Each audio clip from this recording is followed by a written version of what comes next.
2013 Special Ordinance Committee meeting to order. And Ms. Juan, you can call the roll, please, for us. Councilmember House. Here. Councilmember Rouse. Here.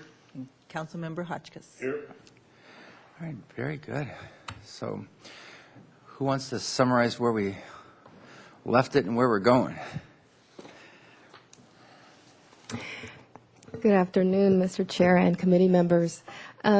We were before your committee May 14th of, last month, and we were able to get through our presentation and take public comment, and unfortunately there was not adequate time for your committee to discuss the components of the average unit size density program. So today we would like to start with that. I'm just going to review some of the components of the program, and hopefully it won't take me too long, and we can have adequate time for your committee to discuss. Our purpose today, again, is to have your committee consider the proposed average unit size density incentive program ordinance and to forward the proposed ordinance to the council for introduction and adoption. Last time we were here, I did review with you the objectives of the ordinance, and primarily the ordinance is intended to encourage smaller unit sizes and buildings, locate this housing near commercial uses, and produce long-term priority housing, and also to replace the existing variable density incentive program. The key components of the program include a range of density and average unit sizes that are intended to facilitate the construction of additional residential units, and in particular priority housing types such as rental, employer housing, sponsored housing, and also limited equity housing cooperatives. Also, the program offers incentives with respect to development standards in order to facilitate the housing. And also, as part of the program, there is a building height findings and approval process that would be included as part of this program in order to allow community benefit projects to proceed with projects or buildings that are over 45 feet in height. Before you is the average unit size density incentive program table, and as you can see, there are 3 tiers associated with this program with respect to density and maximum average unit sizes. The medium high density, which is the first tier, the 15 to 27 dwelling units per acre, is intended to basically be very similar to what we have now with our variable density program in terms of the densities that are allowed. The difference, of course, is that the variable density program that we currently use is based on the number of bedrooms in a unit versus the unit size.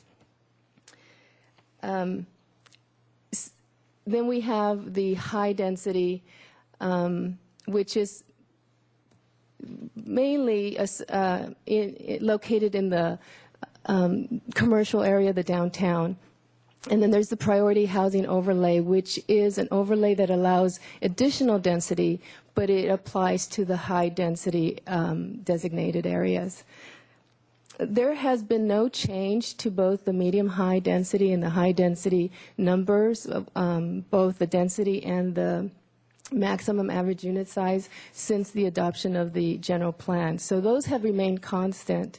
Where we have done a little changing is that the priority housing overlay now includes the gap, which is the 37 through 48 dwelling units per acre. When it was adopted, the general plan, we didn't have those, so we included those now. And also, at the time that it was adopted, we were calling out the average or the size of the units that would be allowed as part of the priority overlay at 600 square feet. per unit. And in going through the mechanics of the program with a technical group, we came to the determination that it was more realistic to have average unit sizes for these particular units. So they are now included, and they're basically the same. We get to the same maximum square footage for the project with these sizes. So we didn't really change that at all. I also wanted to say that these densities and maximum average unit sizes were reviewed by the Planning Commission in April, and unanimously they voted to recommend these unit sizes and densities to your committee and ultimately to the City Council.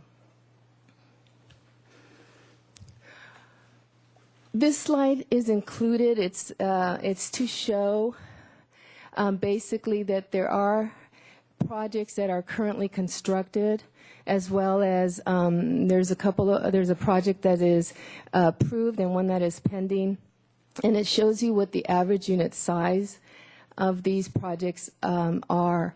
The Paseo Chapala includes 29 units. The units in the project average, or range, I should say, from 990 square feet to 1,900 square feet, with an average unit size of 1413. And they include 1, 2, and 3 bedroom units. The Cottage Workforce Project, as you know, it has 115 units. They range from 655 square feet to 1,340, with an average unit size of 1,169 square feet. And they also include 1, 2, and 3 bedroom units. St. Vincent's, and this is just the family project, a family unit project, includes 75 family units ranging from 895 square feet to 1,271 square feet, with an average unit size of 1,035 square feet. And this particular project includes 2, 3, and 4 bedroom units. And Habitat for Humanity, that's a 12-unit condo project, and it's currently approved. It ranges in sizes for the units of 508 to 1,341 square feet, with an average unit size of 1,005 square feet. Also includes 1, 2, and 3 bedroom units. And the Arlington Village is currently going through the process. It's a pending project. It includes 32 units with a range of unit sizes from 427 square feet to 1,200 square feet. Average unit size 860, and it includes 1, 2, and 3 bedroom units.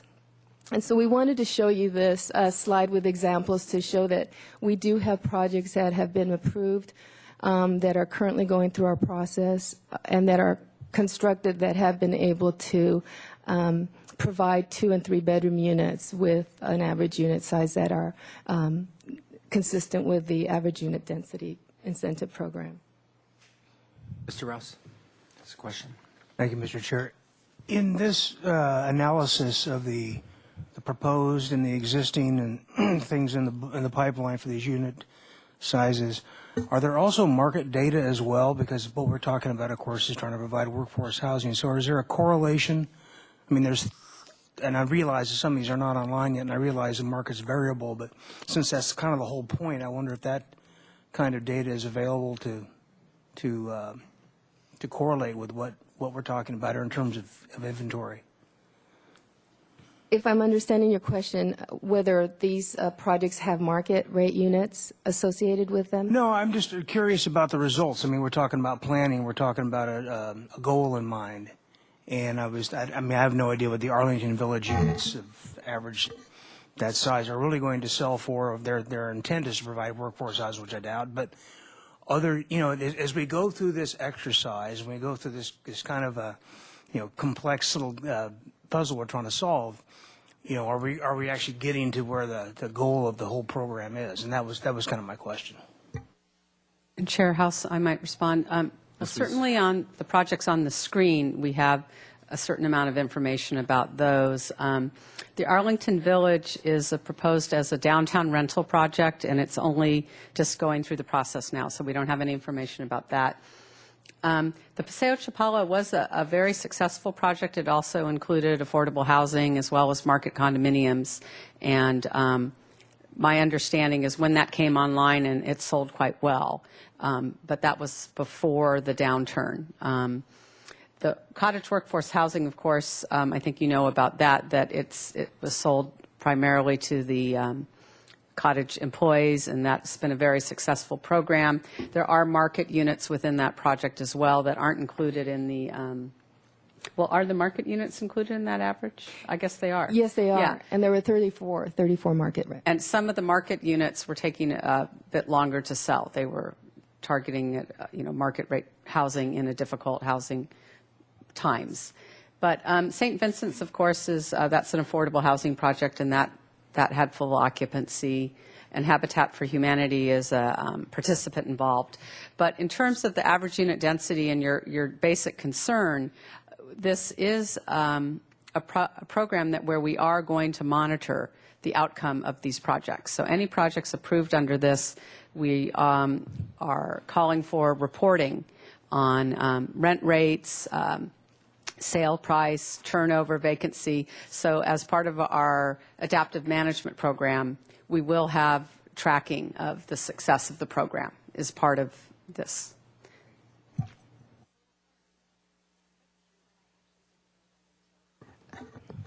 The average unit size density ordinance is primarily intended to promote priority housing, rental, employer-sponsored housing, and limited equity housing cooperatives. In order to be eligible to take it or to use the overlay, the priority housing overlay for the increased densities, a rental project would need to remain rental for the life of the project. Also, there would be no income or price restrictions associated with the rental units. For the employer-sponsored housing, at least one person per household would be required to work in the South Coast region of the county for as long as the project was under this program, and also that this unit would be the primary residence for the household or the occupants. And also, these particular units, the ownership units, would not be subject to the inclusionary housing requirements. With respect to the limited equity housing cooperatives, in order to be eligible for the increased densities, the units would be affordable to households earning up to 250% of the area median income at time of entry. As I mentioned earlier, there are development standard incentives that the ordinance would offer to projects developing under this program, and they are parking or associated with parking, setbacks, open space, distance between buildings, and the number of stories that could be constructed as part of the project. With respect to the parking standards, you may remember that as part of the general plan approval, the City Council did provide specific parameters for the average unit size density incentive program. And one of those parameters was that the projects developed under this program would be able to develop with a minimum of one space per unit, no guest parking. And staff is requesting that bicycle parking be added as part of this requirement. That wasn't in the council's discussion, and it isn't in our ordinance that is before you today, but we would like to recommend to your committee that you consider requiring bicycle parking as part of the program for these projects. Thank you. What kind of space are you talking about with that require bicycle park? You can park bicycle in your hallway, but you want to recommend a special structure or what? We would like to, it's our understanding that the Transportation Division is currently working on parking design standards, and one of the programs would be to require bicycle parking for residential projects, and so we would basically be consistent with whatever the parameters of that program is. I don't have that information at That this would cut down on living space, would it not? Well, I can share some information on some projects we've seen. The parking area would be separate from the average unit size of the residential, so it would not be part of that. But I believe the council member, ordinance committee members are familiar with the Casa Las Fuentes, where within the podium parking lot, they have a couple of chain link storage areas, and those are the joint bicycle storage areas. We also could see individual, depending on the size of the units, the projects, individual bicycle storage lockers. And it may also be that they could be outside in a common area. So typically, the city's current requirement for bicycle parking is a ratio compared to the required parking, like 1 for every 7 parking spaces. But that's a commercial standard. So we're not exactly sure. I think it may be that the transportation offers a certain adequate area and or number of spaces, because again, in Casa Las Fuentes, for example, it's an area that can accommodate the parking of the bicycles of the tenants. And are you, does it also allow for other storage if you don't have a bicycle?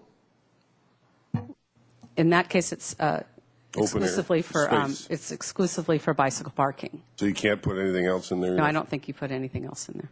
Mr. Ross? Thank you, Mr. Chair. So as I understand it, would bicycle parking be a requirement along with a minimum 1 space, or is it an incentive? Is it something that's an incentive, provides an incentive of some type for the builder? It would be a requirement. And perhaps when we get there, I don't know if now's the right time, maybe Mr. Dayton wants to weigh in the bicycle parking. The Planning Commission has required that in many projects over time, and I'm not sure what the difference is between that and this.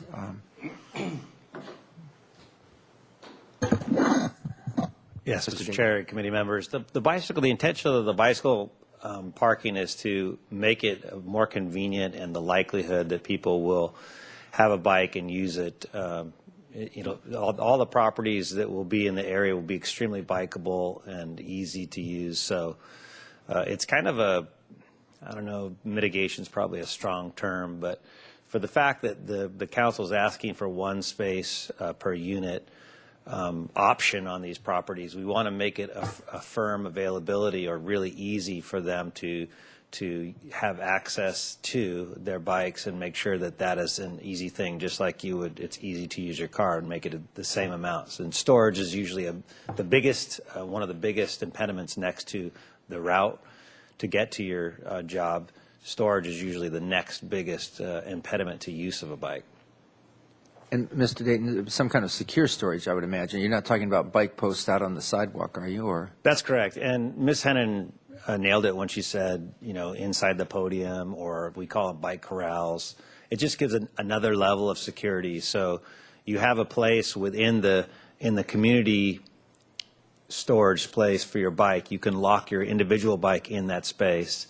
And then to get into that space, you also have another locking mechanism to get through. So it just adds an extra level of security and makes it more feasible and likely that people will have easy access to bikes. okay, good. And I think the concern was voiced that it could be taking away living space. I don't know how much space I seem to remember the one in Casa de las Fuentes, but I'm not sure. It's Very little amount of space. The heavy lifting or the compromise, the reason the council, as I understand it, with all the studies we did prior to that decision, the major use of space or cost of space is the parking, and the parking is what we're, so in order to supplant or to give a better opportunity for that alternative mode, we're providing a small amount of space for easy bicycle access for the units. all right, great. Thank you very much. We'll keep going.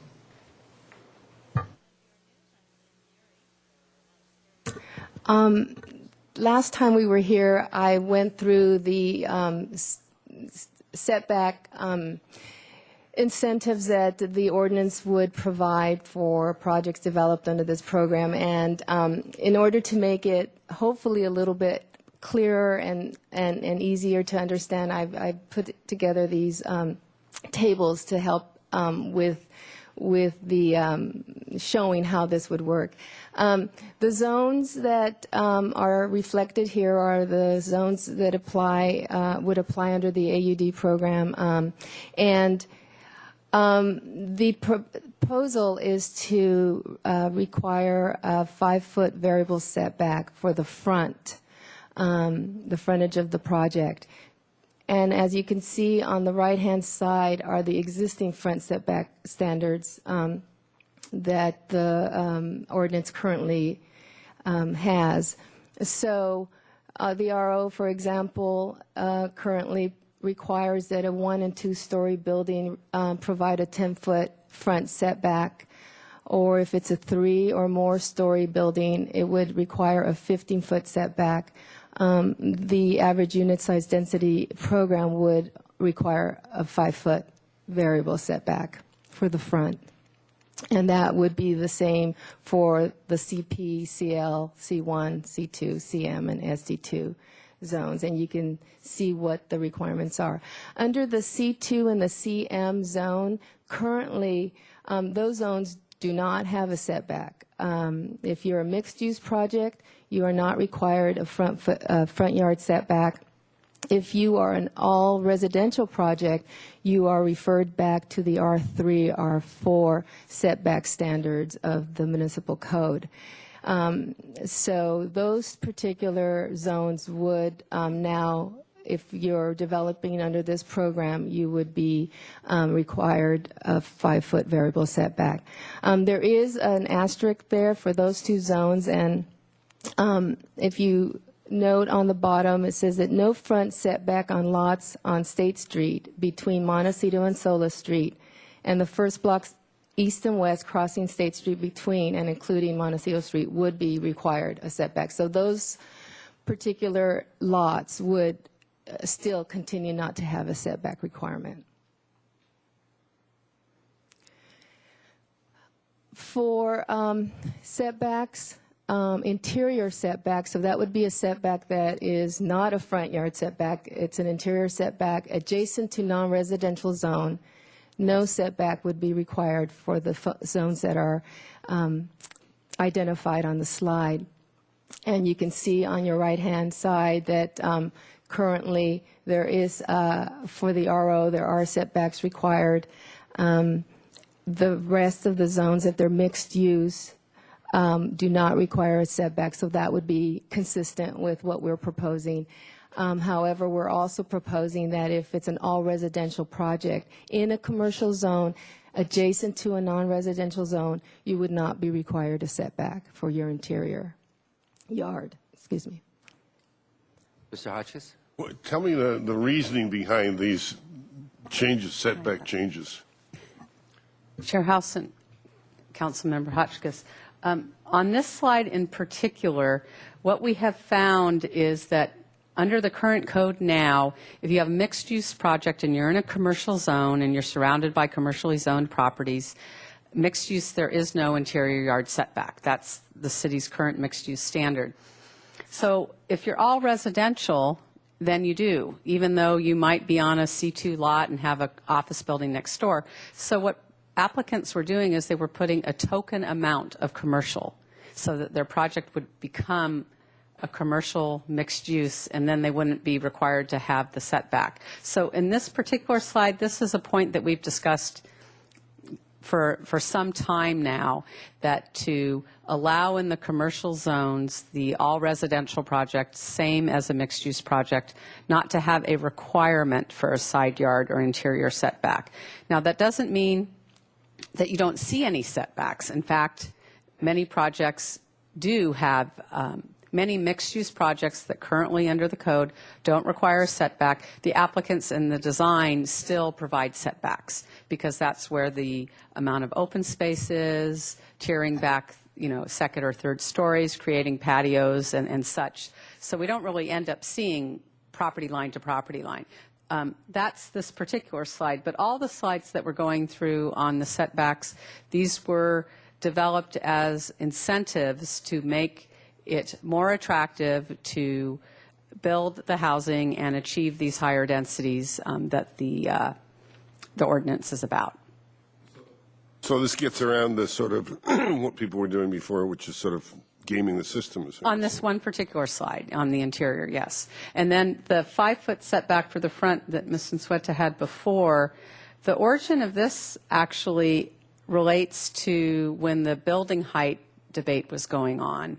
This was a concept that some put out as a compromise to make projects just more acceptable at the streetscape, even if they had higher building heights. And so this made its way into the general plan as a concept for the city to explore, requiring a new variable setback in commercial zones. And so this is our first step in that direction. This is only required for the average unit density incentive program projects. But otherwise, if you're building an all-commercial project or whatever in the downtown on a commercial site, you wouldn't have the 5-foot variable setback. And when we say variable setback, that's so you could go in and out, but it averages 5 feet. Is that the idea? Correct. Okay. Correct.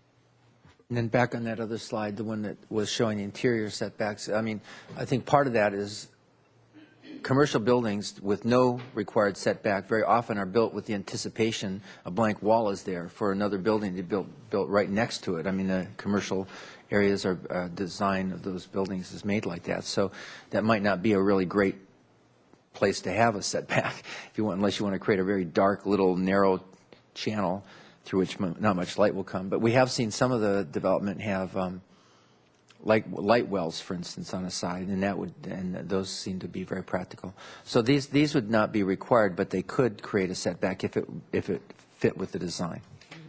Yes, and most often you do actually see somewhere setbacks even if they aren't required. Right. All right. Thank you.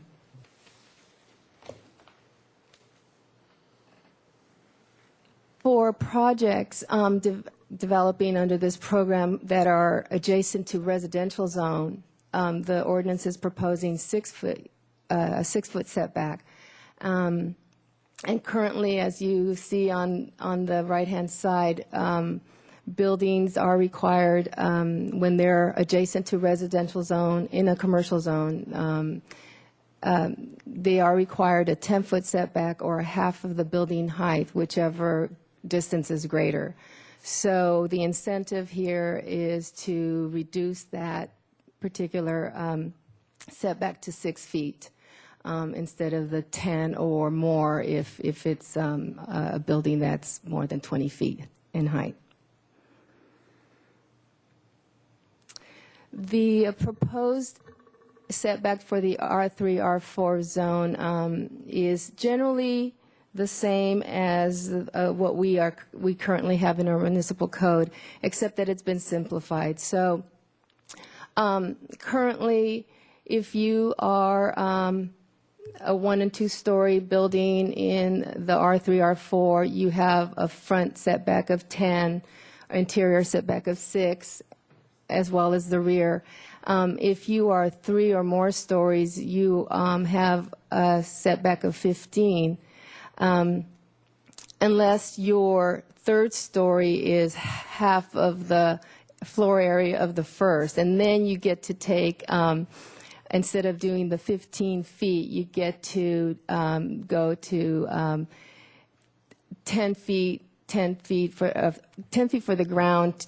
The 2nd story would be 10, and then the 3rd story 20. So basically, what we did here was we just simplified the setback to not require there to be a 3rd or more story element that's less than 50% of the ground floor. You would still have the same setbacks that you would get if you were developing under current standards, but you wouldn't have to, the requirement would, for the 50%, it would not be there.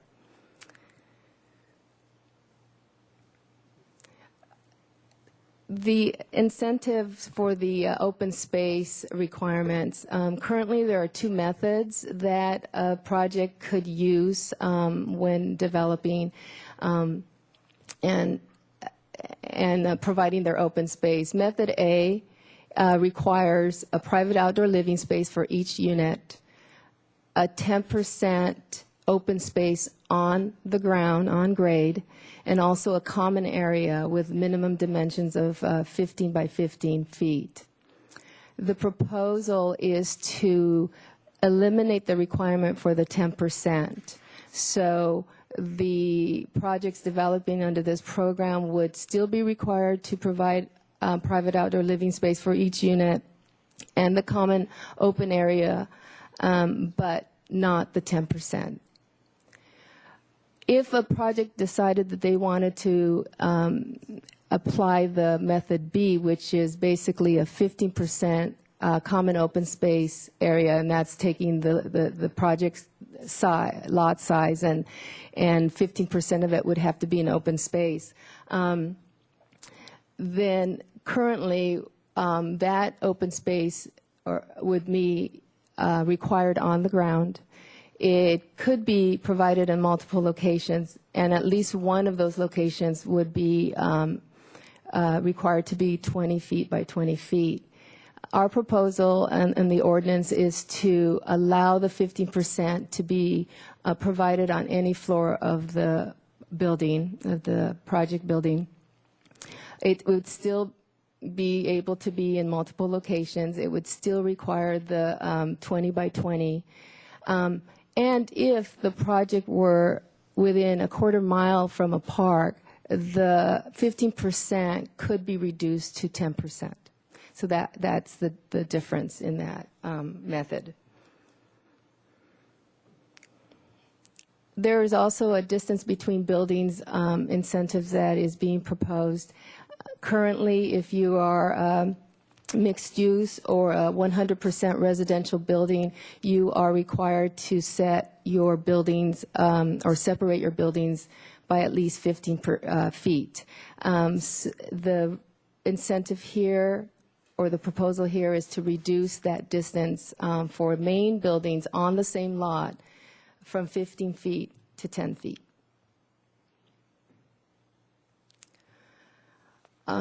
Also, the building height of 45 feet or less. The zones that are listed on the slide currently require they currently allow 3 stories or 45 feet, not to exceed 45 feet in height. The proposal would be to allow 4 stories, not to exceed the 45 feet in height. So this would allow projects who are developing under this program to propose an additional story, but still keep their building at 45 feet or below. And the building height over 45 feet, I did go over this last time, but we do have a general plan policy, LG 12.4, that directs that the zoning standards be amended to include findings, special findings for projects that are exceeding 45 feet, and that a supermajority approval be provided by the Planning Commission for these projects. They would have to be community benefit projects. The zones that currently require, or I should say allow, more than 45 feet in height are the C2, CM, M1, and OM1.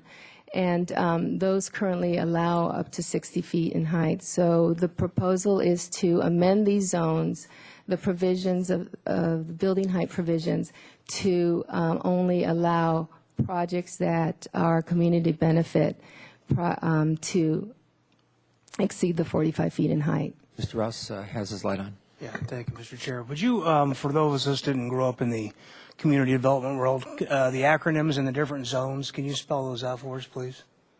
The C2? Is that what you mean? The The C2 is, I believe, is general commercial. I don't have it in front of me. The CM is commercial manufacturing, M1 is manufacturing, and OM1 is ocean, I believe, or ocean-oriented manufacturing.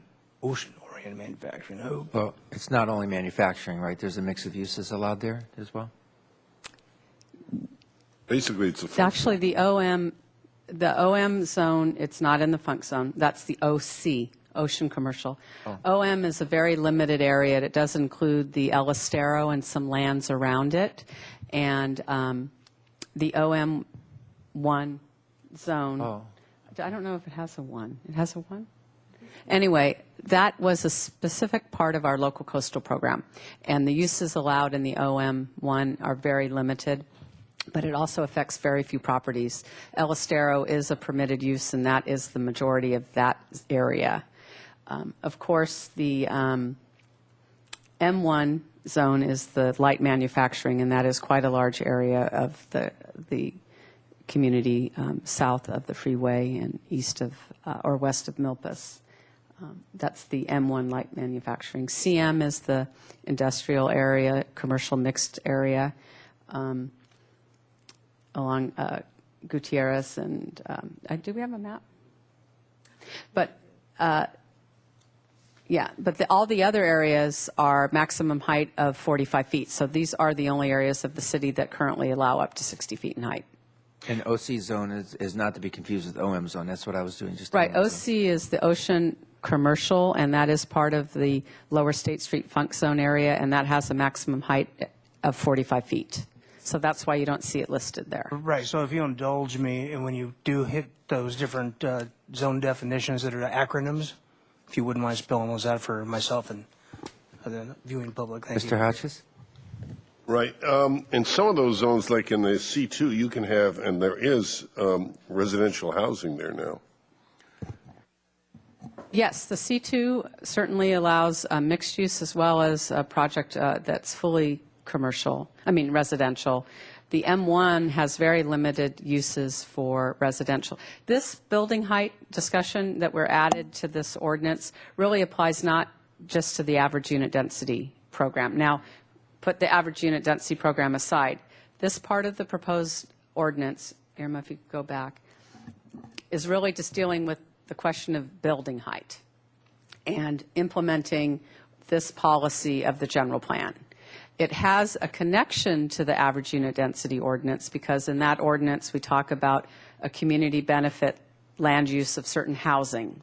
So it does apply to housing, but it also applies to community benefit commercial projects. And so really this part of the ordinance is about building height. And it's changing the allowed building height from 60 to 45 feet in these zones, but allows you to go above 45 to 60 if you are a community benefit land use, either commercial, residential community benefit land use, or mixed use community benefit land use. And we'll get into what that definition community benefit means. For instance, what would be a community benefit residence? Okay, in the ordinance you have, for today, we do have definition of community benefit housing. And in the ordinance that was adopted a few months back on commercial, we did define what community benefit commercial is. So it is by definition. It is also typically for the commercial, it's something that the council allocates square footage as well for the community benefit commercial. If you recall, it was things like child care centers, museums, green business, economic development type of projects for the community. Those could be a community benefit non-residential. In this ordinance, community benefit housing is the affordable, capital A, special needs, rental, employer housing, and equity co-op. So those are defined in here. Yeah. The interesting part about this is what the Planning Commission discussed in terms of who and how do we determine if a building can be over 45 feet in height. That's next. Okay, and I'm just going to comment, there are some places in the world where they have a minimum height because of the value of the land, and you'd have to get a special exemption to go lower than that. And here in Santa Barbara, we're making a special exemption for a certain group, right? This certain kind of this community priority, which you're going to define and help us with. That was the next slide. So projects that propose to exceed 45 feet must meet the following. They must be a community benefit housing project. I have only the housing projects listed out here because it's the average unit size density ordinance that we're reviewing today. Priority housing, which we indicated earlier, is the rental, the employer housing, and the co-op. Affordable housing, and also transitional or supportive housing. Those would fall under the category of community benefit housing projects. There's also a need to meet the findings for a project to exceed the 45 feet, and these findings would be made by the Planning Commission. It's a demonstrated need, architecture and design, livability and sensitivity context, and the ordinance actually defines those particular describes those findings. Mrs. Wade, my understanding is, the way I read it was that it's all of them.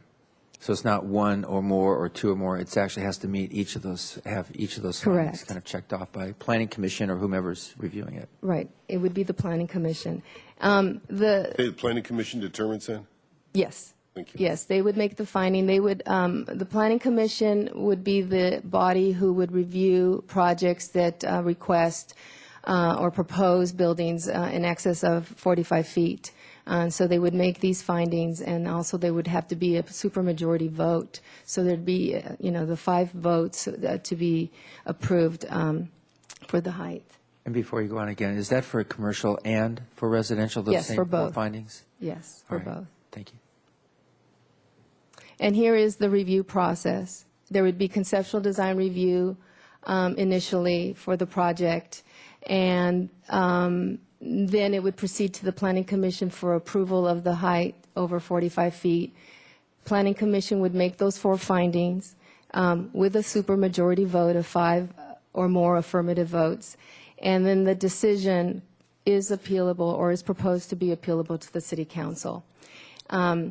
And then once that building height approval is granted, the project then proceeds through the process of currently that we have to whatever body is approving them. So it would be AVR if it only requires AVR, or the show, staff hearing officer, or the Planning Commission.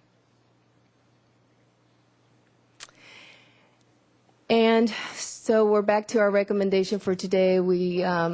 Staff is requesting that your committee consider the proposed amendments to implement the average unit size density incentive program and forward your recommendation of approval to the council for introduction and adoption.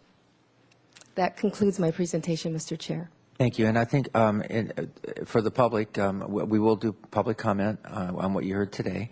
And then we'll allow for 3 minutes for each speaker. There's 2 public speaker slips here. If there's anybody else who'd like to submit one, this is the time to do it. And then we may need some help in terms of, walking through the things that you'd want to have a nod from the, we could say we go for the whole thing except, but it'd be pretty good to be affirmative about it as we move forward to City Council. So I don't know if you have a slide for that, or if you can just help guide us through those particular areas of interest in the ordinance. Okay, and then we'll start with Sheila Lodge, and followed by John Campanella. You'll have 3 minutes.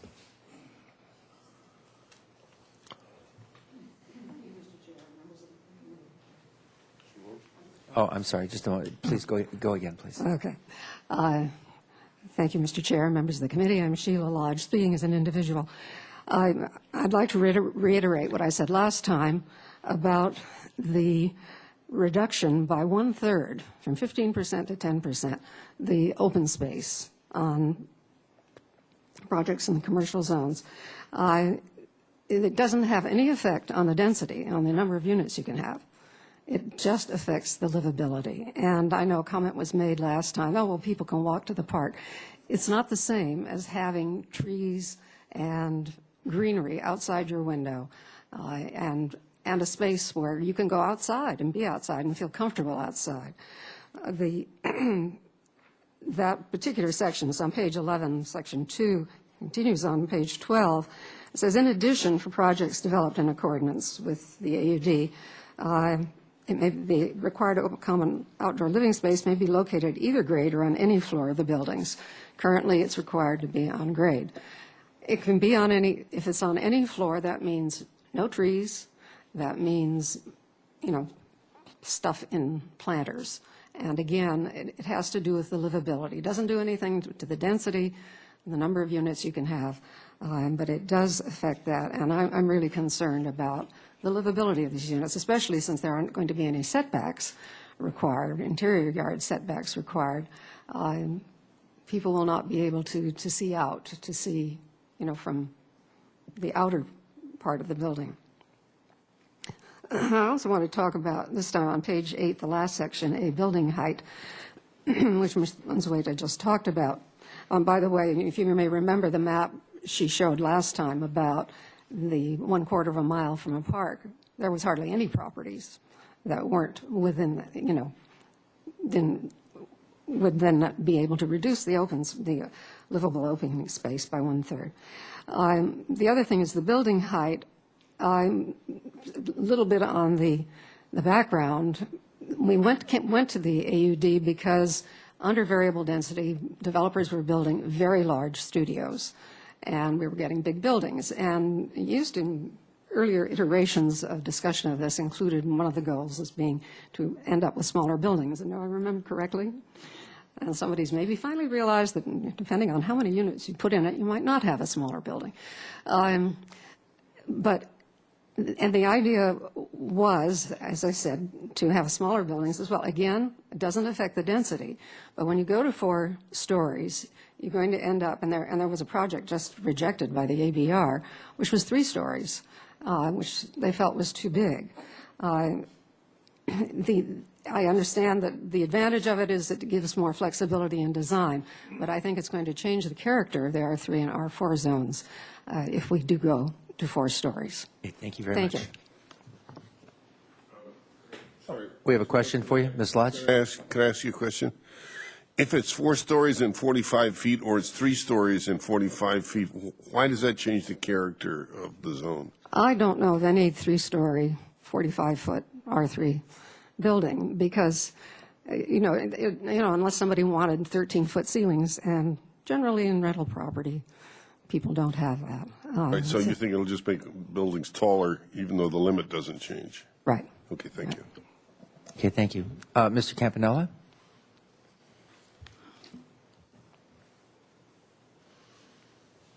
Thank you, Chair, House, and Ordinance Committee members. John Campanella speaking individually. We had a discussion at the last meeting on a couple of items. First of all, I want to thank staff for clarifying about inclusionary zoning, where for the high density, which Mr. Bartlett and my concern was about high density only, and the ability to fit the units in, staff has recommended that the square footage also increase.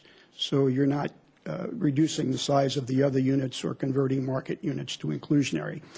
So that's been cleared up, and I appreciate that. So I have no further issue with inclusionary or questions.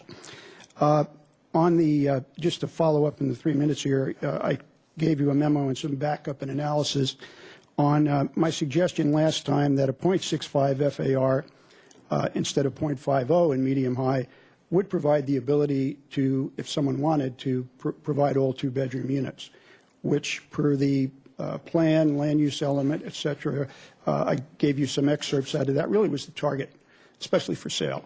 1-bedrooms are the predominance, as out of the plan as well, predominance in the rental market, and that's fine. That's where they've been utilized.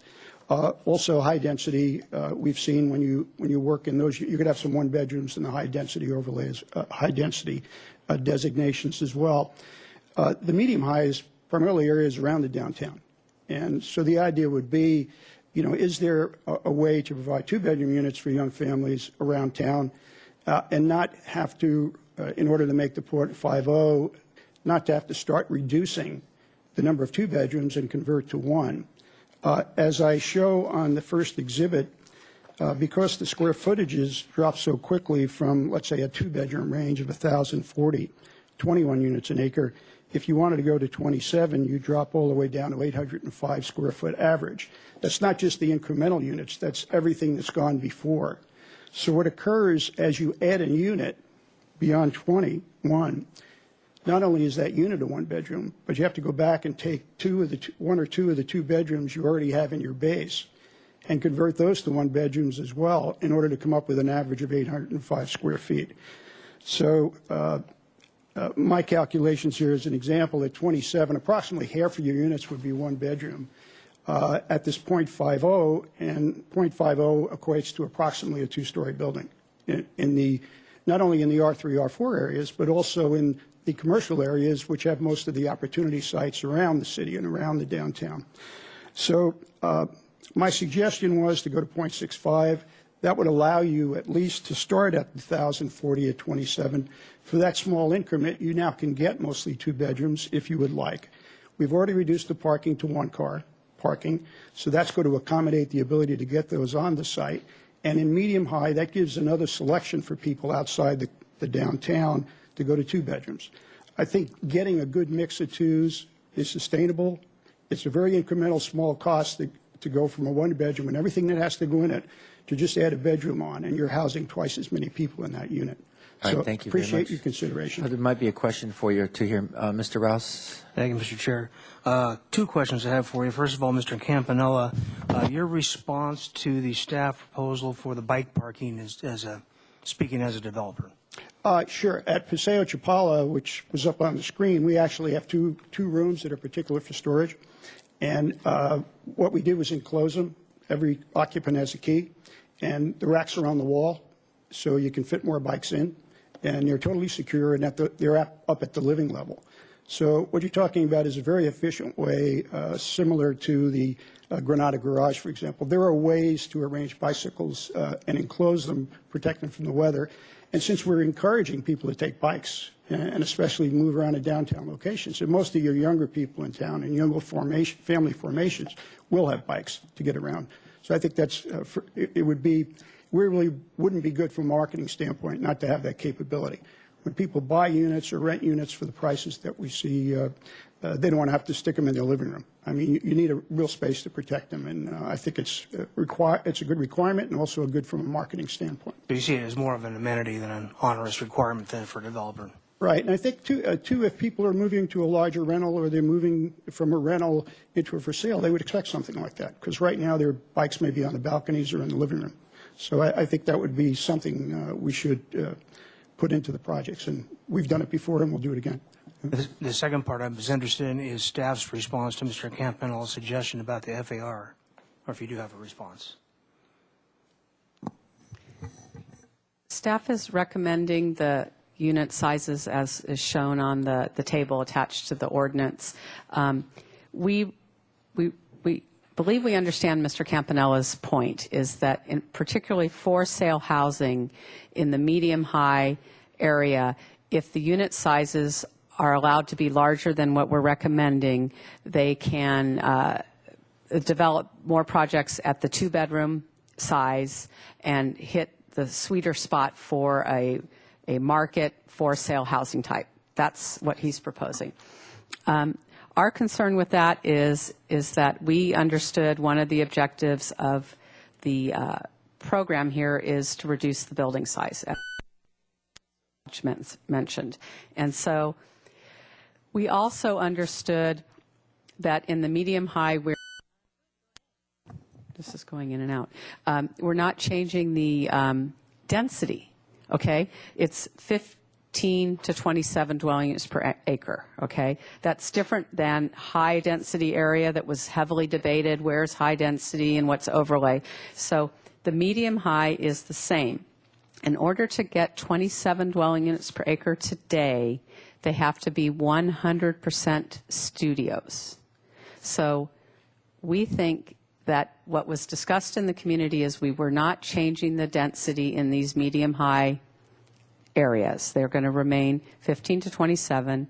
We're eliminating variable density so people don't play the game of huge studios or huge one-bedrooms. Therefore, we have supported the smaller unit sizes. We don't feel as strongly about this point as we did on the inclusionary. It's certainly up to the council to decide if you want to make adjustments. The concern is that that can result in larger buildings and fewer smaller units. We understood those were two objectives, to create a mix of unit types, smaller units. Planning Commission and City Council for many years have called on applicants to provide a mix of units and smaller units. So that's why you have our recommendation in that form. I do appreciate the letter that we received today from Mr. Campanella. Really just increased at the bottom range. He didn't increase the whole range. So the upper end of the unit size for medium high in Mr. Campanella's proposal today is not being increased much. I think maybe only 50 square feet. Right. But it really is, it's a policy call. We see that the direction was for mix of unit types, including smaller units, and so that's why we have a different position. Mr. Hotchkiss, did you have a question for Mr. Campanella?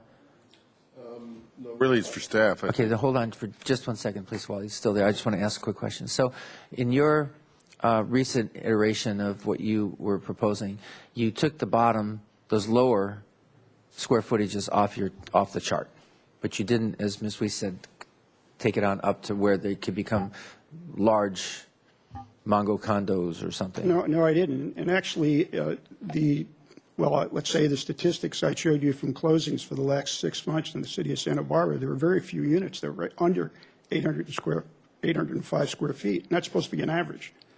The schedule I showed you, I think, was around only 12 units out of 186 in the city of condos, PUDs, and co-ops were that small. So to try to average, you're also the way the economics work. Let's say you've got 36 units per acre in the high and you've got 27 in the low. There's going to be a very big economic difference, not only in the size, bulk, and scale of the buildings, but also in the cost. That's why we did the high density, was to get the cost down. But if you not only go from 36 to 27, but you reduce the total square footage so that somebody has to go all the way down to 20 units an acre to get 2 bedrooms, it could be $150,000, $175,000 difference, the same unit across the street from each other. North part of Sola to the south part of Sola. West side of Quarantino Street to the east side, because we're on the borders of the zones, there's going to be a tremendous difference. If you have to go all the way down to 20. 20 units an acre, I believe, is Goleta. That's Goleta multifamily, I think. So if you have such a high land cost here, why not for a few more, 0.50 is less than most two-story buildings right now, apartments. If you go around and look at a 1960s apartment, you've got the room to do 0.65. You could put the inclusionary in addition to that. By going to all 2 bedrooms, you'll have 2-bedroom inclusionary, which service better as well. Also, at 27 units an acre, if you can have a full 2 bedrooms and not have to go down to 20, your inclusionary requirements could be 4 versus 3. Larger units, more inclusionary, that go along with this as well. So I think there's a lot of community benefit for doing this. And one comment I did make, and I'll stop, is R3, R4 is being, I think, confused with the commercial zones because they're both medium-high. The R3, R4 are mostly smaller parcels, 1 or 2 units maybe you can get on average.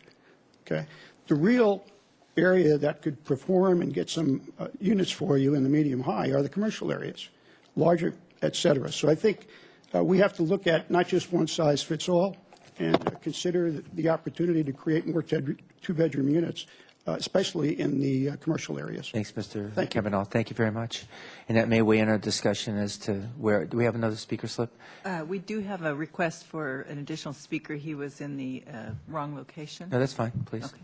We'll do that, and then we'll go to the committee to really chomp down on this stuff.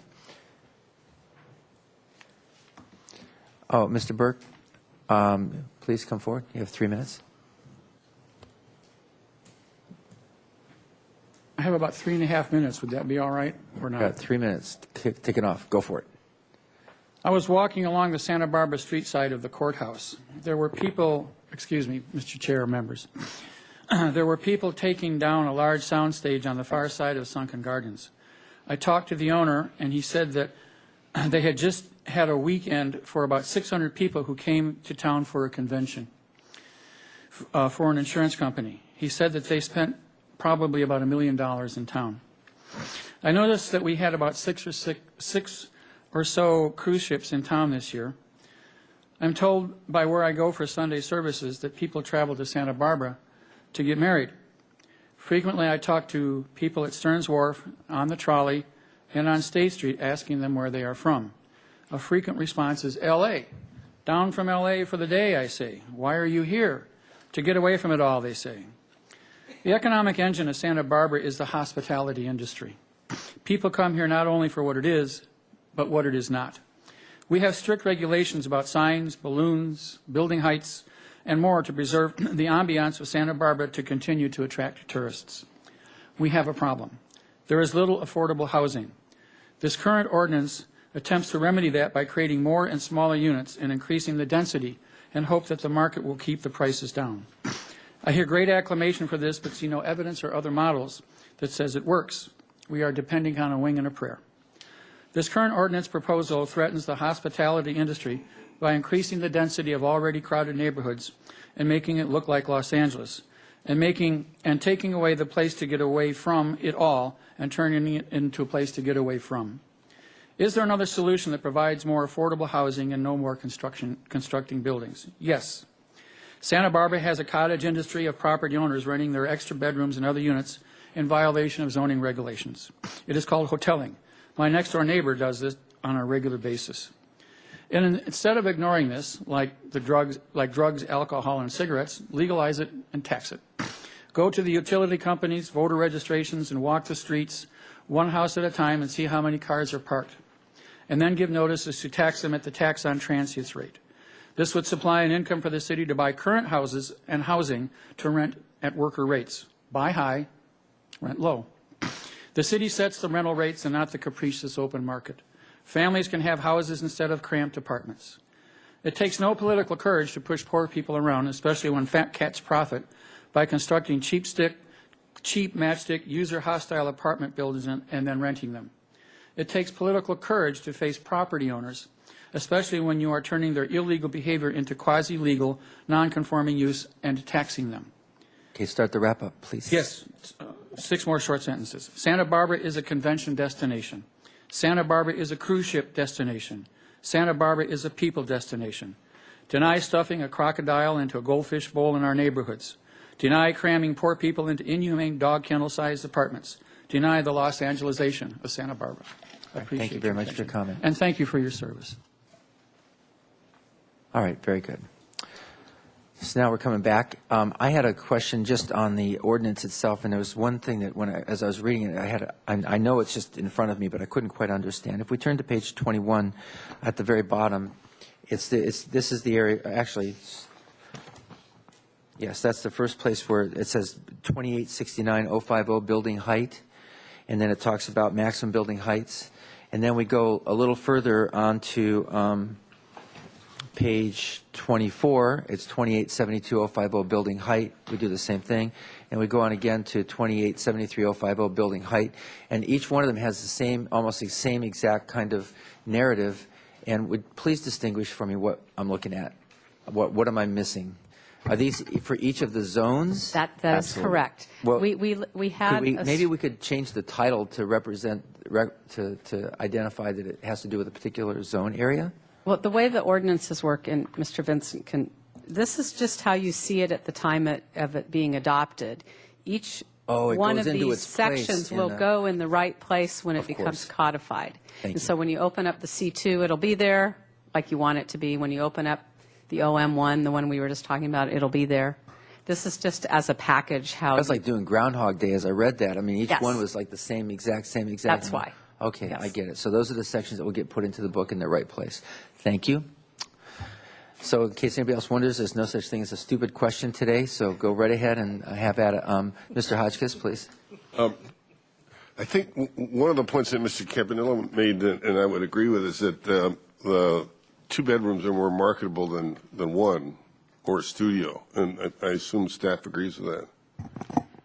Yes, we appreciate that Mr. Campanella brought forward information from the general plan, because during that conversation, again, we were looking for about 1,000 square feet to be the middle at about 20 dwelling units per acre, which is similar to what has been happening now, a 2-bedroom units, approximately 1,000 square feet.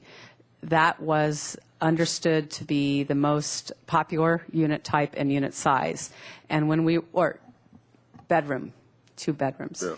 When we were developing the average unit size table and talking about smaller units, that was decided to be at about the 1,000 square foot, which is a modest size or reasonable size 2-bedroom unit in staff's opinion. When you go down the table, with the average unit sizes getting smaller and the density getting larger, we understand that it would be more of a mix of units, including 1-bedrooms and studios, yes. Yeah, I'm wondering, I mean, I agree, but as he pointed out, if you're going to get an average of 800, you're going to have some that are 5 or 6 or 4 or whatever, and that's really small. I just don't know if that's doable. Okay, so should we? Well, I wanted to get a little bit of an organized approach here, because we've got a number of different things. Mrs. Zueta, could you perhaps guide us through, and we could maybe take key areas of that we've discussed and perhaps just check them off as we go, and then if there's some areas of concern, we could discuss those. I'd like us to be productive. We have less than an hour, and we could otherwise we could just go for the hot spots. But I think this other approach might work. Ms. Weiss? Yes, that sounds good. We would like to start with parking, so Mr. Dayton can answer your questions and then make another commitment that he has this afternoon. Mr. If that's Dayton, okay. if that's okay with you guys, let's go ahead. Mr. Dayton, start us off with the parking piece, and then we'll just go through. And you can identify where we are in the ordinance. Yeah, so if you had any more questions about what we're proposing, then I'd be happy to answer them. All right, very good. So questions and then comments. We'll do it just in boom, boom. Yes, Mr. Hotchkiss. Can you imagine that anybody's going to have more than one or plan for more than one parking space per unit, even if it's a 3-bedroom? You're talking about parking. Car parking. Yeah. Yes. So in terms of what the existing Santa Barbara parking demand is, what we found with rentals is that it's about 68% of rental units have a demand of 1 space per unit or less. And then when you balance that with people who are owning their homes, that goes a lot higher. There's actually more demand for parking spaces. The decision to go to 1 space, no guest is definitely it's going to work in a lot of cases, and in some cases it's not going to work. And to understand that, it's really important to understand right now if a unit provides 2 spaces, what happens. In many cases, with single-family residents, the garage is full. The parking space that's designated for the house isn't even being used. So, the first thing to consider is what are the possibilities of even providing a unit or a parking space for a residence, and whether that gets used. That's the first thing we start. What we'll try to do with the designs is we'll try to keep them open and more of a carport and less enclosed, so that the likelihood of those spaces will be used. So that's one strategy we can do to reinforce that. And then there will be the cases where you just have someone who maybe they are not even using their car to get to work, but they do have a car, and then that car is if there's already one, if there's 2 per that 1 unit, 1 is going to end up on the street. And then of course with guest parking, there's going to be no guest parking with any units we propose. Guest parking generally with large buildings with lots of units, guest parking is an issue. So that will continue to be a trade-off that we're going for. And the trade-off is to get this housing that we want at this affordable level, and the trade-off is to have more on-street parking used. We can manage it to some extent. Like, for instance, in the downtown, we have permitting restrictions, and we can play with that in the future, depending upon how this goes. We can add to the adaptive management program an indicator to bring that issue up to see how we're doing, what are the hot spots that arise. But it definitely is going to be a trade-off in order to get this type of housing. Right. Is there, this is idealistic maybe, but is there any way to have our cake and eat it too, to because the on-street parking is really onerous for a lot of people, particularly for commercial. If you're in an area at all, you lose business. People go, oh, I can't get in there today. Well, I'll try next week, and then they don't come back, And margins in business, as you know, or maybe you don't know, are really slim. So that stuff is really important. Plus, there's just the visual thing of, God, there are cars on the street everywhere. It'd be nice if I could see the trees instead. So as a planner, I'm sort of dumping this on you. If we had an ideal world, is there any way we could fix that problem? Absolutely. We could start regulating on-street parking, and we do that in the downtown very effectively. The first thing that we usually do is we put a time limit on the amount of time you can park on a street, and that is a customer service approach. In other words, we're trying to allow parking for customers of businesses in the area. The people that have to then move or walk longer distances would be residents or employees.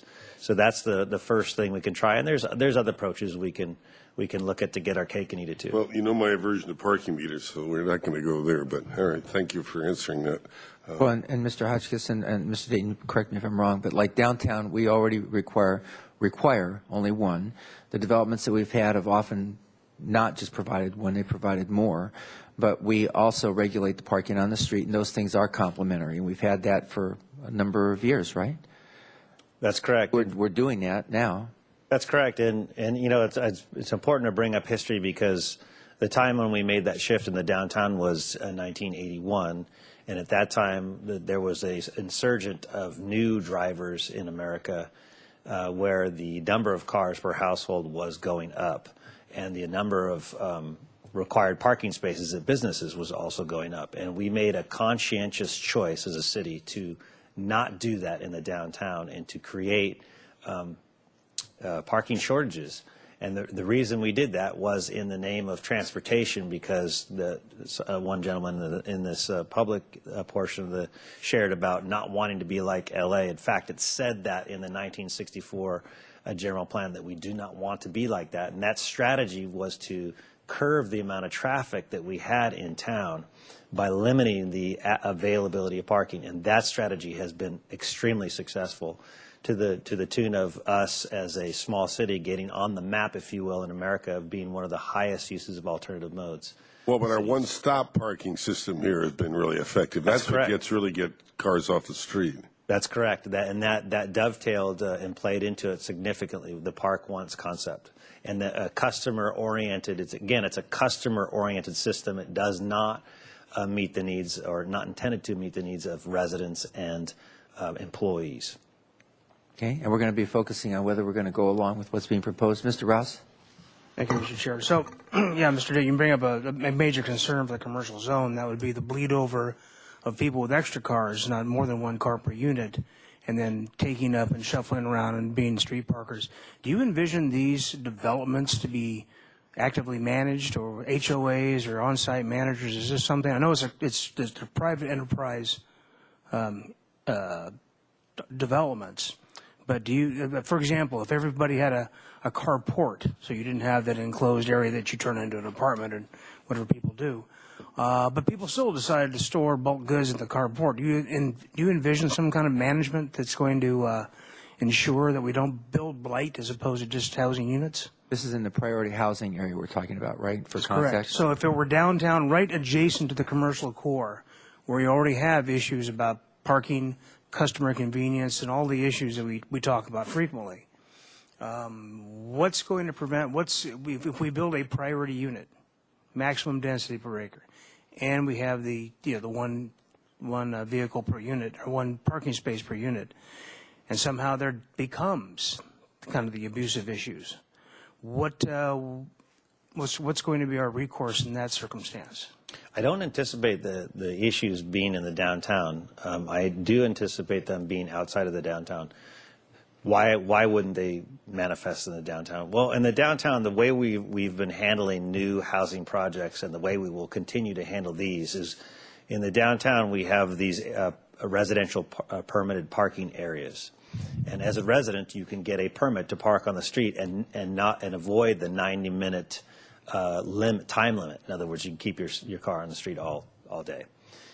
We do not allow new projects to get those permits. And in this case, if a project said we're going to provide one space per unit, and we say, okay, great, and then they will not get the permit, have an opportunity to get that permit. So I think there's going to be a strong self-enforcement in the downtown. Okay. Having said that, in other areas like between, over in Milpas or in between downtown and Milpas, outer State Street area, those things, those regulations, those permit areas don't exist. So we may have to develop those over time, as they did in the 80s. And then for the part about the bicycle parking, once again, so Mr. Campanella has talked about it being an amenity as opposed to some kind of onerous hurdle to developing. But once again, does staff have something in mind? I think Ms. Weishi might have mentioned one bike space per 7 parking spaces, or is there a ratio or a space or a size so we can have some guidelines going forward to make a decision on this? We're going to be looking at that. I think one space per unit is actually probably the low end that you'd want to provide, because some units are going to have two people with bikes that are commuting. In fact, the amount of people who do have bikes is pretty high in Santa Barbara. Even if you're not commuting with them, you have them for recreational use. What Mr. Campanella was describing to you is that it is a challenge to own a bike if you don't have a place to put it in buildings such as these. You oftentimes are leaving it in your living room if it's high value, or on your balcony if it's maybe less, and it can be in the elements. So this strategy is really it's intended for commuting purposes, but it's also just for general living purposes, and the lifestyle of Santa Barbara generally is a higher end for a bike. We will look at what that ratio is, but I would imagine it would not be less than 1 per unit. But at some point, we're going to need to have some kind of language to move forward. That's correct. If we're going to include in the ordinance. We're going to include that. Thank you. Okay, and I'll just weigh in on that. I tend to think that bike piece is part of the solution to what Mr. Hotchkiss is saying, just in the sense that the more convenient it is downtown or near. I mean, all these locations we're talking about are near likely destinations. So any trip on a bike or any other way besides using your car is a benefit to our local traffic problems and makes it better. So I didn't hear a strong objection. I don't think I've heard any objections really from any of the people who have come before us on Planning Commission. When I was on Planning Commission, there's, bike parking is like oh, okay, sure. It's an easy one. Yeah, let's move forward with that. All right, well then why don't we just, do we feel then consensus that we can move with the recommended parking standard? This is for the high priority housing, or priority housing, no? I wanted to clarify, this is the recommended ordinance standard for all projects under AUD. That includes the medium, high, and priority. Thank you for clarifying. All parking. We also good with this? Yes? Yes? Okay, good, thank you. So we move on, and Mr. Dayton, you can have the rest of your whatever time you're going to spend. Yes? Mr. Chair, I wanted to ask your committee whether you wanted to go through the ordinance or we could go through our slides, which basically lay out the issue areas. Slides are helpful to us, I think, and if you know how to refer us to the ordinance if we need to, we'd appreciate that.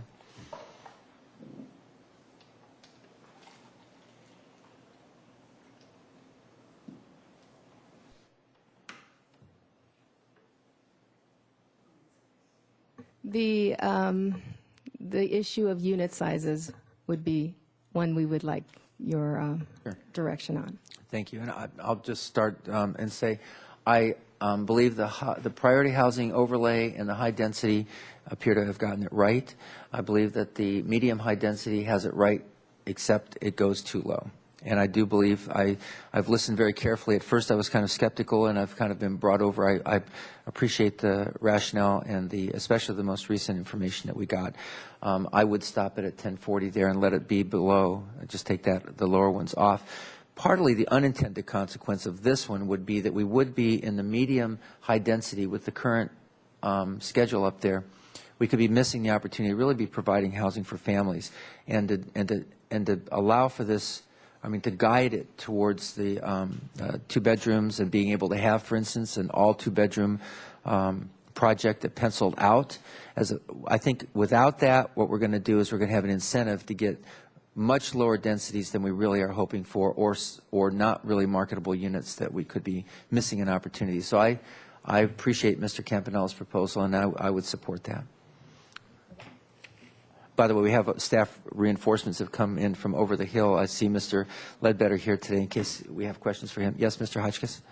And when you say you were supporting Mr. Campanella, would that be to increase the FAR to 0.65? Effectively. Effectively, yeah. Okay, I concur. Mr. Rouse? Yeah, I'd have to concur with that as well. I'm not that, I mean, due respect to staff, I'm not that comfortable with a formulaic approach to how this works as opposed to what the private sector actually feet on the ground does on a daily basis. And you, Mr. Hotchkiss, in the business, understand this a lot more than most of us do. So I would concur with that conclusion, Mr. Chair. Now, I know, or at least I'd like to have staff. I'm sorry, I would like to have at least staff be able, Sure. when we get together again in front of council, maybe re-weigh in on this because your input is obviously where we're at. So. And Mr. Ledbetter, Ms. Wiesa, you're both here. If you want to feed back to us, I think the committee feels pretty good about this. And please. Committee Chair House and members of the Ordinance Committee, certainly we want to amend the ordinance such that it reflects what the desire of the Ordinance Committee is before we take it further to the full council. We just want to make sure that you're very clear as to what you're proposing here when you push it up to 1,040 all the way down to 27 dwelling units per acre, and that effectively those are going to create larger units that or bigger units than we're seeing already, and that we have seen both for affordable rental projects as well as for market rate, such as the Victoria Courthouse. 0.65 FAR is a big unit, and staff's main concern, of course, is that is going to undermine the intent of the ordinance. And the whole idea was to get smaller units and smaller building sizes. We feel pretty strongly that, the proof is sort of in the pudding in terms of the projects that already have been constructed for the main focus of this ordinance, and that is for the workforce housing. This is not intended for market housing. That's not the purpose of it, but really for the workforce. And when you start building these bigger units, certainly they'll be more marketable and there'll be higher profit margins. There's no question about that. I think Mr. Campanella has been very eloquent in running all the numbers and demonstrating that those will be marketable at those sizes for 2 bedrooms and 2 bathrooms. But again, I would just harken back and have you think about what the intent is and who the market is, what the market that we're focusing this on, not market rate for upper income, but for affordables and for rentals. That's really the focus. And if we're creating these bigger units, that's where the market will go. If we're allowing them to go to that size at 27 dwelling units per acre for over 1,000 square feet at average, and it's true, you will have still some smaller ones, but the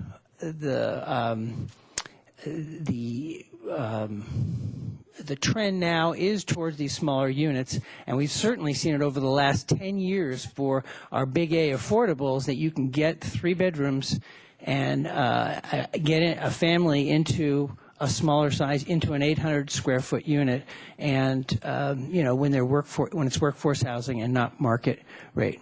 So, and Mr. Ledbetter, those are typically subsidized, I think. But some of it, I mean, the examples on your next slide page, or on number 6, they not Paseo Chapala, but you've got some kind of subsidy of some sort associated, and these here are coming in at 1,000 to 1035. This is kind of in the range of averages we're talking about right now, right? Well, except for the most recent one, the Arlington Village, that's a market rate project, and those have 3 bedrooms there, and they're coming in the average at $860. So we see this in other cities. It's a nationwide trend towards smaller units, especially for affordables and rentals. And, you know, it kind of goes back, it's back to the future here of what we saw up on the Marine Terrace with 3-bedroom, 900 square foot single families. And what we're saying here is, well, they're not single families, but they're multifamily, and they can certainly adequately accommodate multifamily uses. And, you know, again, I think about what you're encouraging here, and you don't want to have the unintended consequence that we had. We were so successful at building mixed use in the downtown, but what did we end up with? We ended up with big market rate units. And this is something we need to be extremely careful and vigilant about, because if we're not, we'll end up right back where we started, and it'll defeat the whole purpose. Well, if I may, Mr. Letterbetter, a point I brought before you came in was, based on this slide and based what's out, it'd be nice to have what was the various spectrum of prices paid per unit. Who's living there? Who's buying those? Who's actually going to buy in Arlington Village? Are they people that are working here, living here, or are they second homes for people out of town? You know, those are numbers that would, because these theories about how square footage is going to change our life are great, but you know, that's why I have a foot rooted in the private sector, going, maybe there's a real time thing that we need to make sure we balance out with as well. Absolutely, and I would say that, you know, you look at Arlington Village's rental project, and again, who are we focusing this on? And, you know, if it ends up that we build the 200 or the 800 units, all are bigger market rate units, and they don't even have a chance to be affordable to the working folks. You can always with an adaptive management program, 2 years into it, we can always change it. We can always make them larger, but you can't go back. Once you have these big units, they're out there, you're not going back. You know what I mean?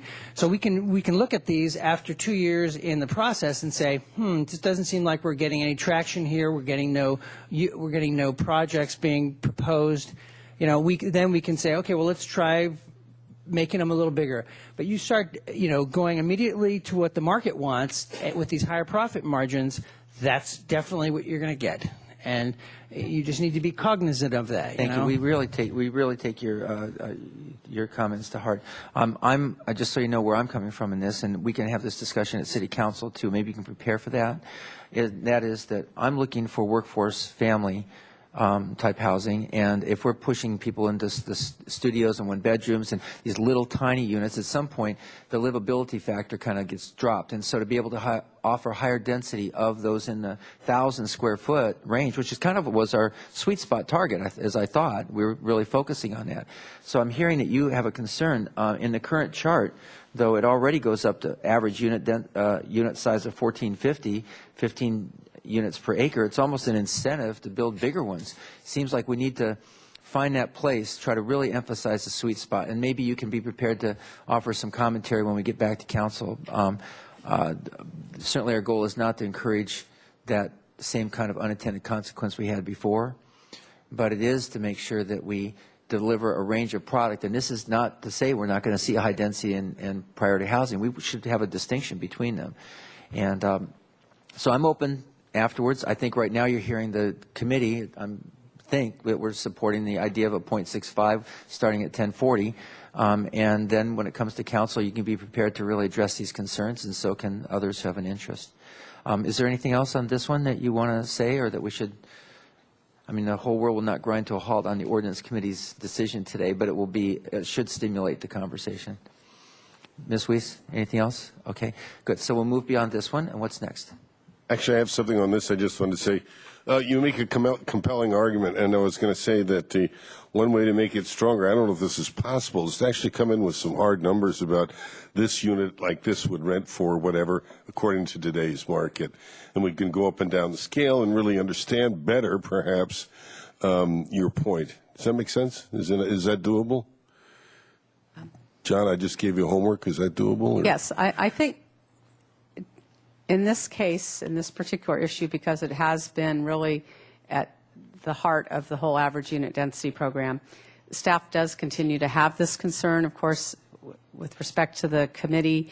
Your recommendation, I think, is the ordinance that we should prepare for council. Right. But we will have an extensive discussion still on this point, and I'm glad that you understand that. So That's fine, thank you. Okay. Good, thanks. And that's why I said it out loud. I really want to, because this is an important conversation, but I also hope that John Cabanel and others who have the interest of the other side will be prepared as well, and we can carry it forward. All right, next. The priority housing types, I don't know if the committee wants to or has any comments with respect to the parameters of these particular types that would be specified as priority housing or defined. Gentlemen, I'm very comfortable with what's being recommended. How do you feel about this? Okay, we're looking good. All right, let's move on. And then we could maybe go through the development standards. We've already been through parking, but perhaps the setbacks, if your committee is in agreement with what is being proposed. Okay, Mr. Hotchkiss? Honestly, this is so down in the weeds, if I can put it that way. I don't mean it in a derogatory way, but I'm trusting staff to have done the right thing, and I haven't heard any objections, and personally, I don't see any. I will say I care for the simplification, and I think that the 5-foot variable setback, which has been discussed at length, and that was an accommodation, Ms. Weiss, as we heard in that big conversation about height, and also a real recognition of when you're building this kind of product, if you will, in commercial areas, that you don't require the setbacks where they wouldn't make any sense. I mean, those. So I really, these 3 slides that you've put up one after the other, they go. I'm very good with them. And Mr. Rouse. Thank you, Mr. Chair. Yeah, I'm out in the tundra with Mr. Hotchkiss on some of this stuff that's rather arcane, but one of the slides, I'm not sure if we're on that subject exactly now, is about the residential or commercial next to residential, and then not the setbacks and whatnot. And I was thinking about in terms of solar access and whatnot, in terms of a residential quality of life, if there's going to be canyonization due to the lack of the setback, and if that even relates to that. And that's because as we build these residential units, we want them to be livable and pleasant, so people can still believe they live in Santa Barbara and not in some major urban area. So does the solar access issue relate to this at all, or is it in any kind of jeopardy? The solar access ordinance applies only to residential zones. And what's proposed here is still maintaining a setback when a commercial property is adjacent to a residential zone. There would be a requirement for a 6-foot side yard setback. Yeah, no, I understand that. I remember that part of it. I just was concerned about it in the practical sense. I know it has to go through the approval process when it eventually gets done, but once again, I didn't want to build something that was going to put somebody in a perpetual shadow of some monolith. So. Well, the setback is intended to address that, although it still can result in shading. You're correct. That is a concern for properties that are adjacent to commercial development. And we've seen, if I can recollect some of the proposals, if you imagine an apartment house in a downtown setting where there's commercial buildings on either side, and it's just maybe 100% affordable, or apartment. Often they develop a U shape to the building with the light well on the interior where the outside's against the adjacent buildings. Other ones, they leave the south side tiered to be able to allow access and light. So there's that breathability and livability. Those are even building code issues in some cases. So I don't know that we're creating a monster here, honestly, because to be able to make it work, they've got to have air and light as part of the design. So anyway, you okay with these? Okay. Let's move on then, please, Ms. Unsueta. The open space incentives that we discussed earlier. Okay, the lights clicked on pretty fast. Let's go, Mr. Rouse, and then go to Mr. Hotchkiss. Thank you, Mr. Chair. Yes, I would like to see us eliminate the downgrade of the open space for being a quarter mile of a city park for a couple of reasons. Number one, There are no spaces practically, according to that map, that are not next to the city park. And I also wonder sometimes about the definition of a park. We're about ready to do a pocket park next to the river. State Street is kind of considered a park, and that's why Parks and Rec is the one that maintains it. I also think that open spaces are really, really, really important for people that either have children, small children, or people that maybe are not particularly ambulatory, and maybe going down to the park is a bigger deal for them. So I think that's almost even discriminatory. I would like to see us strike E2 from the proposal. And that specifically, you're talking about the reduced 15% to 10% if 1/4 mile from park. That's correct, Mr. Chair. I'm not strongly attached to that myself, but I am attached to having allowing the open space to be on any floor. To me, that's really important to make this work. But Mr. Hotchkiss? Let me start first with the 15 to 10% requirement. I agree with Mr. Rouse. I don't think people should be, in essence, penalized by living near a park. And I know the theory is, oh, well, if there's no greenery there, excuse me, they'll go and walk in the park. Well, I don't know people that live near the ocean that swim anymore because they do that, and I don't know people that go to the park anymore because they live near a park, particularly if they're constricted. So I don't want to discriminate in that way either. I would reject that. As to which level it should be, I really don't know. I'd like to hear more arguments from you all about that. Well, I'll just weigh in. I believe that the open space per unit, I mean, the actual usable space, very often when it's on the ground, it very well doesn't get used. The fact that it could be either adjacent to the apartment or the housing unit, or in a common area where it would very likely be used. I think that on a floor, the closer in proximity to the actual dwelling unit, the better. When it's on the ground, it begins to constrain the entire development unnecessarily, and I think that case was made pretty strongly before. There's much more flexibility to use the property to its maximum benefit for the residents if they can have the outdoor living space be adjacent to them or in a common area. I do believe roofs are a legitimate place too in some cases, and we shouldn't discourage it. So on the different floors and not necessarily on the ground, which could literally constrain the entire project. You could take away a parking space, you could take away the second and third floor unnecessarily. So that's my feeling about it. Yes, Mr. Ralston? Yeah, I'd have to agree, especially if we're planning on making this into a development that families would enjoy, and not just restricting it to either singles or people without children. I think the more we can make these into, or to encourage the kind of development that would have adjacent, convenient, open spaces, the better. If you've got small children, you don't want every trip outside to be a field trip. It's sometimes you just want them out of the house.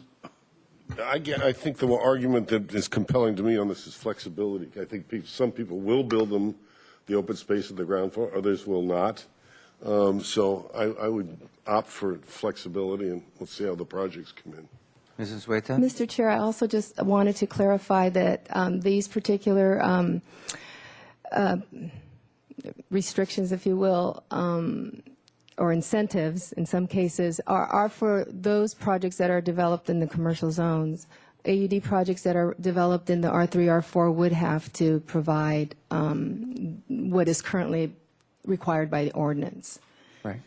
Which is, in this case, would be what is shown here. In other words, they would still have to provide the 10%, and they would still have to provide the 15% on the ground. So, and it says up there commercial zones under each of the ones that are in gold, yes? Yes. All right, thank you. So you understand that we're not pushing forward this reduced 15 to 10%? Yes. And, okay. All right, great. Let's move on. All right. The distance between buildings, reducing it from the 15 feet to 10 feet. Any strong opinions on this one? A question, is this between buildings on adjacent parcels or On the same lot. on the same lot? No, I don't have objections. Okay, we're good to go. The building height less than 45 feet, allowing the 4 stories. And then identifying the applicable zones. Correct. And this is for AUD projects is what we're addressing here today? Yes. Not anything else, right? Okay. Any big issues on this? Okay, we're good there. this is the over 45 feet in height, and of course, we're proposing to amend the zones that are listed in order to provide for this direction from the general plan. Isn't this complementary with the next slide? Aren't they two go hand in hand? I just wanted to comment, I think this was in our first staff report, that when this subject was discussed at the Planning Commission, it was quite a lively discussion and somewhat divided. First, they weren't certain as to whether or not they should, this process should require 5 affirmative votes. It ended up that 4-2, they recommended maintaining that concept of the supermajority. Initially, this was proposed as a non-appealable action, and I'm thinking I'm getting this right. Anyway, at the Planning Commission, they were split vote on that, I think. Yeah, but we moved forward with saying that it would be appealable. So the staff recommended ordinance is that this decision is appealable. See, I didn't know whether the supermajority was in our discretion or not. It's all in your discretion. Is it? Okay. Well, my feeling, when I heard that it was not appealable, that was a concern. The fact that it's appealable, for me, a majority vote is sufficient. So that's where I am with it, and I would encourage the others to consider that. The fact that it is appealable to the City Council for the policy decision, which is what it would become, is really important reassurance for me. So that's where I am with this, and I would recommend that it go forward with a basic majority, just like with any other project, except like coastal zone projects, and it come as a majority, and then have an appealability to the City Council. No, majority, regular majority. Like, yeah, not the 5 affirmative votes. What happens in those kinds of cases is that you actually pretty much then have the minority of the Planning Commission or any organization, if you will, really dictating. And really, these discussions at Planning Commission are robust, and you really get all the issues out. And if you have a majority, that should be sufficient, unless there really is an issue that needs to be appealed, and there is an appealable process. If there wasn't an appeal to City Council, I could see why the supermajority would be necessary. But with the appealability to City Council, I don't think we need to push forward this supermajority. And I know I beg to differ with some of the Planning Commissioners, but others, we agree.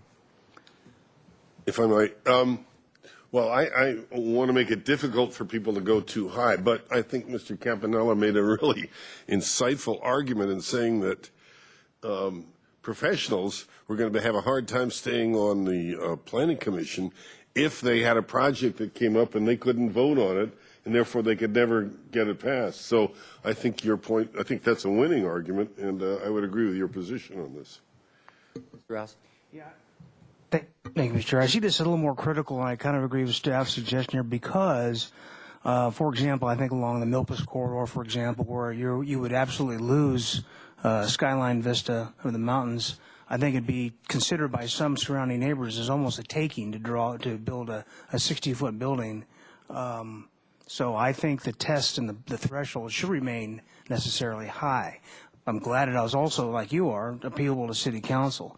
But I think if it's that compelling, if it can meet all those requirements, I think you can probably get to a supermajority on a reasonable planning commission. So I'm in favor of staying with the supermajority as proposed by staff. So shall we take, on this one, should we just take a vote and just have that on the record? Okay, so this will be, I'll make the proposal for a majority with appealability to the City Council, just a simple majority, okay, at the Planning Commission. So that's my motion. Is there a second? Second. Okay. All those in favor say aye. Aye. And opposed? No. Okay, so that's just on the record for our discussion. Thank you, and I'm sure we'll sink our teeth into it when we get there.